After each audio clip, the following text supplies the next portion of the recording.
السلام علیکم ناظرین، اس ایپیسوڈ کے شروعات میں ہم دیکھتے ہیں ولاد پادری جان کے ساتھ موجود ہوتا ہے۔ اس لیے میں بساط وہاں بھی آتا ہے تو وہ اس سے پوچھتا ہے کیا کوئی خبر ہے؟ تو بساط کہتا ہے نہیں، ماریا مچھلی پکڑنے کے دوران تلاش میں ہے۔ یہ سن کے پادری جان ان سے پوچھتا ہے اب کیا تم مجھ پر یقین کرتے ہو؟ اگر میں چاہتا تو میں یہاں شوبیروں کی فوج کے ساتھ آ جاتا۔ بساط پوچھتا ہے تو پھر تم نے ایسا کیوں نہیں کیا؟ تم نے اپنے شہنشاہ کو کیوں نہیں بتایا؟ جواباً پادری جان کہتا ہے کومینوس ایک بزدل آدمی ہے، وہ مقدس امانتوں کو اپنی ناپاک نیت سے داغدار کرے گا۔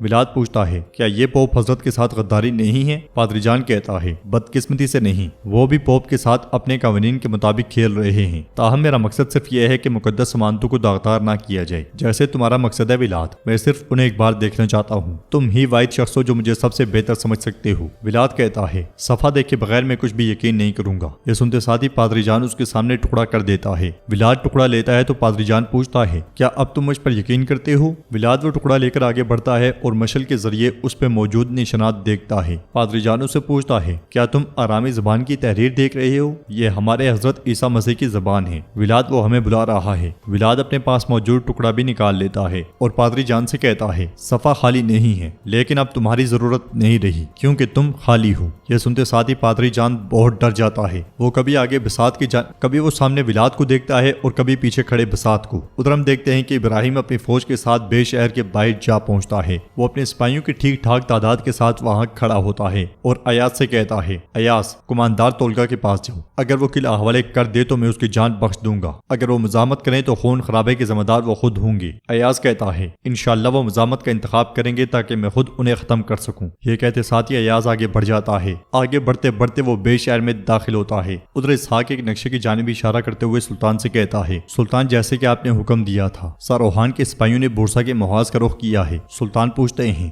گرمیان کے سپاہیوں کا کیا احوال ہے؟ تو اسحاق کہتا ہے کچھ جلے بولوں کے محاذ پر ہیں سمندر کی حفاظت پر، اور کچھ کو مقرر کیا جائے گا اناتولیا محافظوں کی ذمہ داری پر۔ آپ اگر چاہیں تو ہم سپاہیوں کو کرمان اوغلوں کی سرحدوں پر بھی بھیج سکتے ہیں۔ سلطان کہتے ہیں ہم پہلے ہی پیش قدمی کر رہے ہیں اسحاق، سپاہیوں کو کیوں بھیجیں؟ تو اسحاق کہتا ہے میرا مطلب صرف یہ کہ اگر کرمان اوغلو حملہ کرے گا تو وہ سب سے پہلے ہماری سرحدوں پر آئے گا۔ سلطان اسے روکتے ہوئے کہتے ہیں فکر نہ کرو، میں نے پہلے ہی احتیاط اختیار کر لی ہے۔ اسحاق حیرانگی سے پوچھتا ہے میرے سلطان کیسے؟ تو سلطان مسکراتے ہوئے کہتے ہیں اب دیکھو۔ ادھر ابراہیم مسلسل ایاز کے انتظار میں کھڑا ہوتا ہے۔ قلعے کا دروازہ کھلتا ہے اور بالی بے وہاں سے سامنے آتے ہیں۔ ابراہیم کی توقع کے برخلاف بالی بے ایاز کا سر اٹھائے سامنے آتے ہیں۔ یہ دیکھ کے ابراہیم کو بہت غصہ آتا ہے کیونکہ یہاں پہ کماندار کے طور پہ ایک تو بالی بے ہیں، دوسرا ان کے ہاتھ میں ایاز کا سر۔ بالی بے اس سے کہتے ہیں ہمارے سلطان ایلچیوں کو بہت عزت دیتے ہیں، وہ جانتے ہیں کہ مہمانوں کا استقبال کیسے کیا جاتا ہے، لیکن ان کا غضب ان کی رحمت جتنا ہی تیز ہے۔ ہمارے سلطان نے نظر انداز کیا ہے صرف اس لیے کہ یہ ایلچی تھا، لیکن میں نظر انداز نہیں کروں گا ابراہیم صاحب، اب تمہارا انجام طے ہو چکا ہے۔ یہ کہتے ساتھ ہی وہ ایاز کا سر ابراہیم کے سامنے پھینک دیتے ہیں اور تلوار لہراتے ہوئے کہتے ہیں ہزاروں اکنجی باہر انتظار کر رہے ہیں، آؤ اور لے لو قلعہ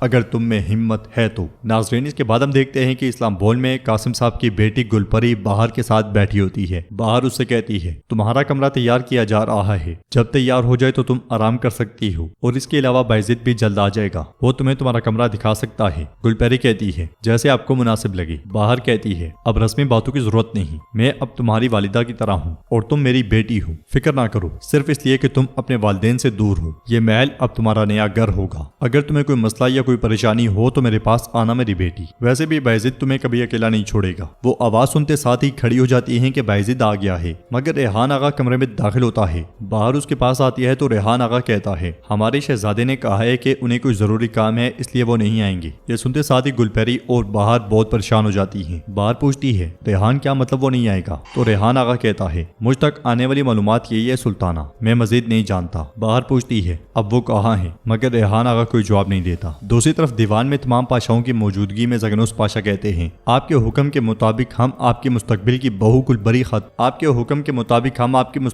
بہو گلپری کو لانے میں کامیاب ہو گئی، وہ حرم ہمایوں کا حصہ بن گئی ہیں۔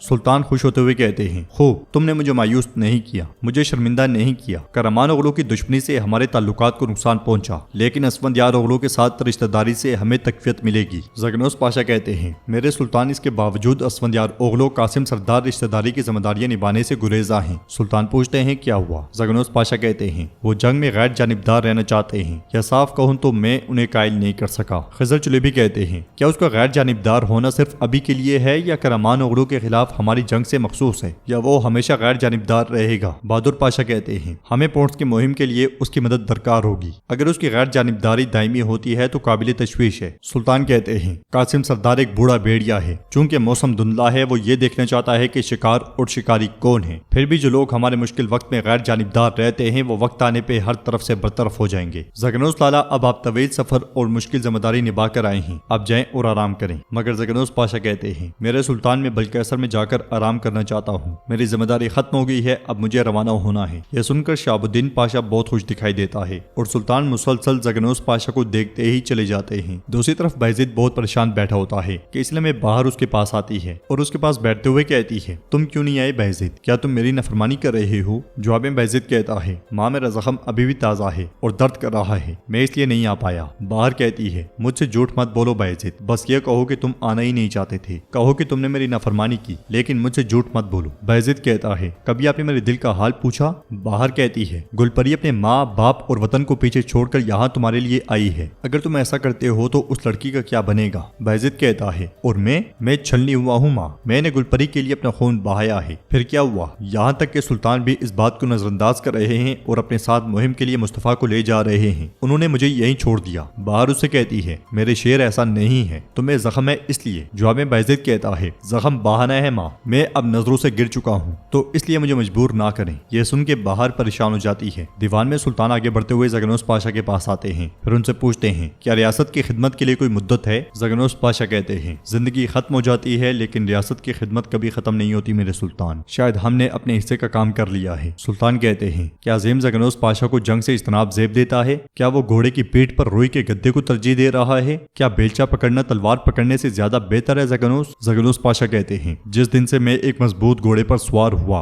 और एक तेज तलवार पकड़ी, आप जानते हैं, शायद बलगरात के बाद से मैं अब जंगजू नहीं रहा हूँ सुल्तान। सुल्तान कहते हैं, हमारे पैगंबर सल्लल्लाहु अलैहि वसल्लम ने एक जंग से वापसी के बाद फरमाया, हमने छोटा जिहाद मुकम्मल कर लिया है, अब बड़े जिहाद की बारी है। वो बड़ा जिहाद हमारे नफ्स का जिहाद है, असल में उसके खिलाफ जंग करना मुश्किल है। लगता है तुम अजीम जिहाद में गालिब आए हो, अब हमारी जंग तुम्हारे बगैर नहीं हो सकती, तुम्हारी जगह हमेशा मेरे साथ है। जगनोस पाशा कहते हैं, मेरे सुल्तान शुक्रिया, मेरे नफ्स की तारीफ करने के लिए शुक्रिया, लेकिन मेरी आमद बहुत सू के लिए बारी होगी। सुल्तान कहते हैं, तुम्हारा मतलब कौन है जगनोस? साफ साफ बोलो। जगनोस पाशा कहते हैं, मैं समझता हूँ कि मुशावरत में भलाई है, मैं कहता हूँ कि दीवान में मौजूद सबकी राय पूछ ली जाए, मुझे मालूम होना चाहिए कि आया मेरी मौजूदगी से रियासत में अमन को नुकसान पहुंचेगा या नहीं, तो मैं उसी के मुताबिक अपना फैसला कर सकूं। यह सुनकर सुल्तान महमूद पाशा से पूछते हैं, वज़ीर आज़म पाशा, क्या जानिशीन की मौजूदगी पेशरू के लिए बहुत भारी है? क्या ओहदे की ख्वाहिश रियासत के फलाह बहबूद से भारी है? महमूद पाशा कहता है, मेरे सुल्तान, अगर मेरे नाकिस दिमाग में कोई फिक्र है तो वो ओहदे के लिए नहीं है, सिर्फ रियासत के लिए है। अगर पाशा की आमद से फायदा पहुंचना है तो उनका खैर मकदम किया जाता है। जो लोग इन्हें हमसे ज्यादा करीब से जानते हैं उनके पास ज्यादा बेहतर ख्यालात होने चाहिए। यह सुनकर सुल्तान शहाबुद्दीन पाशा से पूछते हैं, तो फिर तुम बताओ शहाबुद्दीन, जगनोस की वापसी के सबसे ज्यादा हिमायती तुम ही थे, अपनी राय बताओ ताकि जगनोस पाशा भी सुन सकें।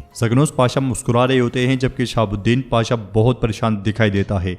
वो काफी देर सोचने के बाद कहता है, जगनोस पाशा की जिम्मेदारियां निभाने की सलाहियतें यकीनन काबिल तारीफ हैं। जैसा कि इन्होंने कहा, हमें रियासत में तवाजुन का ख्याल रखना चाहिए। यह सुन के सुल्तान आगे बढ़ने ही लगते हैं कि शहाबुद्दीन पाशा कहता है, लेकिन रियासत का तवाजुन सिर्फ हमारे बस की बात नहीं है। यह सुन के सुल्तान रुकते हैं और गुस्से में उसे देखने लग जाते हैं। फिर उससे कहते हैं, शहाबुद्दीन, मैं तुम्हारी राय पूछ रहा हूँ, बाकियों की राय को क्यों आगे कर रहे हो? शहाबुद्दीन पाशा कहता है, सुल्तान मौज़म जिन्हें आप बाकी कह रहे हैं वो अभी रियासत के संग बुनियाद हैं। अगर वो जगनोस पाशा के वापस आने से बेचैन होते हैं, बुनियाद हिल सकती है और इमारत गिर सकती है, और इस वजह से जगनोस पाशा की वापसी मुनासिब नहीं है। ये सुनते साथ ही जगनोस पाशा, बहादुर पाशा, खिजर चुलेबी और सुल्तान हक के बक्के रह जाते हैं। और सुल्तान शहाबुद्दीन पाशा के पास आकर गुस्से से कहते हैं, शहाबुद्दीन शहाबुद्दीन, क्या तुम मेरे साथ खेल खेल रहे हो? क्या रियासत में तवाजुन के लिए जगनोस पाशा की वापसी की राय देने वाले तुम नहीं थे? शहाबुद्दीन पाशा लेकिन कहते हैं तो सुल्तान कहते हैं, लेकिन क्या? ये अल्फाज कहने वाला शख्स वो शख्स नहीं है। सुल्तान बार बार शहाबुद्दीन पाशा की आंखों में झांकते हैं मगर शहाबुद्दीन पाशा आंखें नहीं मिला पाते और सुल्तान गुस्से से कहते हैं, शहाबुद्दीन तुम्हारे गले में किसका पट्टा है? तुम किसकी जबान से बात कर रहे हो? सुल्तान बाकी साहब की जानिब देखते हैं और उसके बाद शहाबुद्दीन पाशा को गिरबान से पकड़ते हुए कहते हैं, तुम या तो वो पट्टा निकाल कर अपने दिल की बात कहोगे या वो हाथ जिसने पट्टा लगाया था